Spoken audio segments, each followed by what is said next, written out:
NANI? હવે વાંચવા નથી આવ્યો, ખાવા આવ્યા. પેલા ભાઈ આ ચોપડી નથી મેનુ છે. ભાઈ મંચુરિયન છે? આ છે શું ભાવ છે ભાઈ? 150. ખાલી 15 રૂપિયા છે. બસ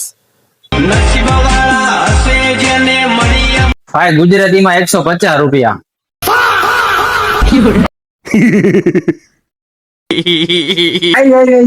સંસ્કૃતિ. હવે આ 2 રૂપિયાનું શું છે? फिर वही बात आ जाएगी जो गरीब हो ना आदमी ભાઈ ઈ પાના નંબર છે. ઈ જે હોય લેતા આવો તમે. હા લેતા લેતા આવો. अभी मैं गाली नहीं दे सकता. नहीं गाली नहीं देना.